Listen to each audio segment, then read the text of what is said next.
Hello everyone, আমার নতুন একটি ব্লগে আপনাদের অনেকখানি ওয়েলকাম। সকালে ঘুম থেকে উঠে ফ্রেশ হয়ে চা খেয়েছি, তারপর সবার আগে চলে এসেছি রান্নাঘরে। যুদ্ধক্ষেত্রে, রান্নাঘর মানেই যুদ্ধক্ষেত্র, এটা আমার প্রায়ই বলে মনে হয়। তো যাই হোক, আপনাদের কার কী মনে হয় সেটা তো আমি জানি না, তবে এই গরমে রান্নাবান্না কী যে কষ্টকর কি বলবো আপনাদের। যাই হোক, কিছুটা সবজি কাটাকাটি করলাম, আর হাজব্যান্ড গেছে বাজার করতে, ও বাজার থেকে মাছ ফাছ আনবে, আর আমি এক ধরনের সবজি কাটলাম। ওই রান্নাটা আগে বসিয়ে দেবো, তার কারণ এক একটা করে না বসালে রান্নাটা শেষ হবে না।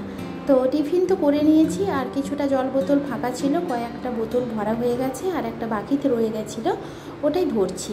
তো আর এদিকে আমি গ্যাসও জ্বালিয়ে দিয়েছি, আর কড়াইও বসিয়ে দিয়েছি, কারণ রান্নাটা সময় মতো করে শুরু করতে না পারলে সময় মতো শেষও হবে না।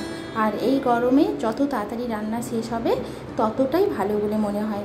কি বন্ধুরা, আপনাদের কি মনে হয় প্লিজ আমাকে কমেন্ট করে জানাবেন। তো কড়াইটা গরম হয়ে গেছে, আর কড়াইতে দিয়ে দিচ্ছি সর্ষের তেল। তো আজকের একটা খুব সিম্পল মেনু তৈরি করব, সেটা আপনাদের আমি একটুখানি দেখাবো ভেবেছি। তো আমি জানি আপনারা এই রান্নাটা হয়তো বাড়িতে সবাই করে, তাও আমি আপনাদের সঙ্গে এই রান্নাটা শেয়ার করব। তো কেটেছি সজনে ডাঁটা আর আলু, আর কড়াইতে দিয়ে দিয়েছি তেল দিয়ে নিই, মানে অল্প পরিমাণ দিয়েছি। আর এখানে মশলাতে বিশেষ কিছু নয়, সাদা সর্ষা, আর দিয়েছি ওই দুটো শুকনো লঙ্কা, আর কেটেছি একটা পেঁয়াজ। তো কড়াইতে দিয়ে দিয়েছি 5 ফোড়ন, আর দিয়ে দিয়েছি কুচনো পেঁয়াজ। তো পেঁয়াজটা জাস্ট একটুখানি নেড়ে নেব, তারপর দিয়ে দিচ্ছি সবজি। তো সবজিগুলো দিয়েছি, এবার সবজিগুলোকে দিয়ে খুব ভালো করে নাড়বো। তো এটা দিয়ে তো পোস্ত দিয়ে খেয়েছি, কিন্তু এই ধরনের রেসিপি সর্ষে বাটা দিয়ে খাইনি কখনো, তবে এখানে এসে এই ধরনের রেসিপিটা আমি প্রথমবার খেয়েছিলাম বলে ভাবলাম আজকে আপনাদের সঙ্গে শেয়ার করি। তো দেখুন, সবজিটা মোটামুটি ভালো করে একটু ভেজে নিয়েছি, আর তারপর দিয়ে দিয়েছি হলুদ গুঁড়ো।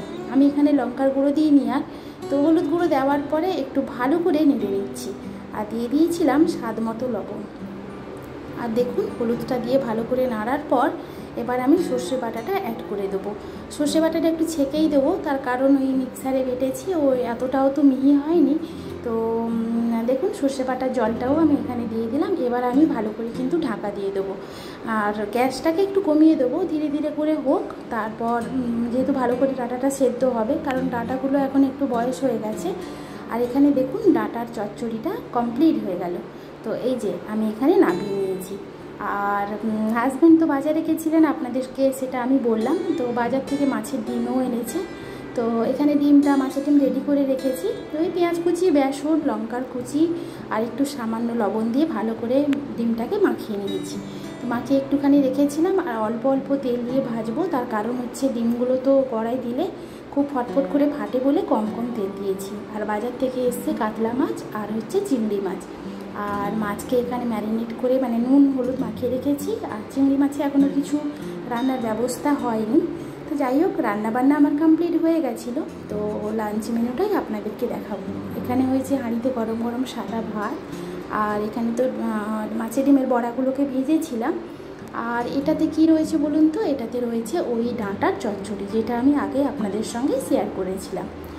আর এটার মধ্যে একটা মাছ ভাজা রেখেছি, আর এটাতে রয়েছে মাছের কারি করেছি, বাস আর কিছু না। আর আরও একটা জিনিস বানাচ্ছি, চলুন আপনাদেরকে দেখাই। এখানে হচ্ছে শুশনি শাকের ভাজা। শুশনি শাকের ভাজা আমাদের বাড়িতে সবসময় রসুন আর ওই শুকনো লঙ্কা বা কাঁচা লঙ্কার ফোড়ন দিয়েই হয়। আর এখানে এনাদের বাড়িতে রসুন দিয়ে হয় না, পেঁয়াজ দিয়ে হয়। তো শুশনি শাকের ভাজাটাও হয়ে গেছে। এবার রান্নাবান্না শেষ করে চলে এসেছি ওপরে। প্রতিদিনের মতো ওপরটা ভালো করে পরিষ্কার পরিচ্ছন্ন করেই নিয়েছিলাম, আর ছাদে গিয়েছিলাম, ছাদ থেকে গিয়ে জামা কাপড়গুলো নিয়ে চলে এসেছি। তো ভিডিওটা যদি ভালো লাগে প্লিজ লাইক আর কমেন্ট করতে একেবারে ভুলবেন না। টাটা।